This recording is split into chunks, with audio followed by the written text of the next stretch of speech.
নমস্কার, astrology update চ্যানেলে আপনাকে স্বাগত জানাই। আজকে আমরা জানবো আমাদের শোয়ার ঘরে বা বেডরুমে কোন ছবিগুলি লাগালে আর্থিক সমৃদ্ধি ও সৌভাগ্য বাড়ে। কারণ জ্যোতিষশাস্ত্রে কিন্তু এমন অনেক কিছু কথা আছে যেগুলো কিন্তু খুব সহজ জিনিসেও কিন্তু আমাদের অনেক কিছু উন্নতি করা যায়। তেমনই আমি 3টে জিনিসের কথা বলবো আজকে।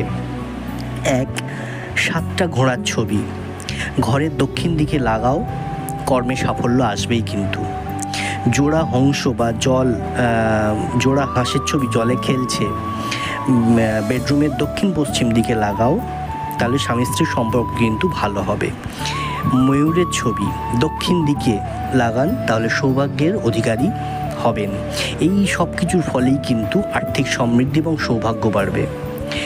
তাই এই কাজটি করে দেখুন, অনেক ভালো ফল পাবেন। ভিডিওটি ভালো লাগলে লাইক, কমেন্ট, শেয়ার করে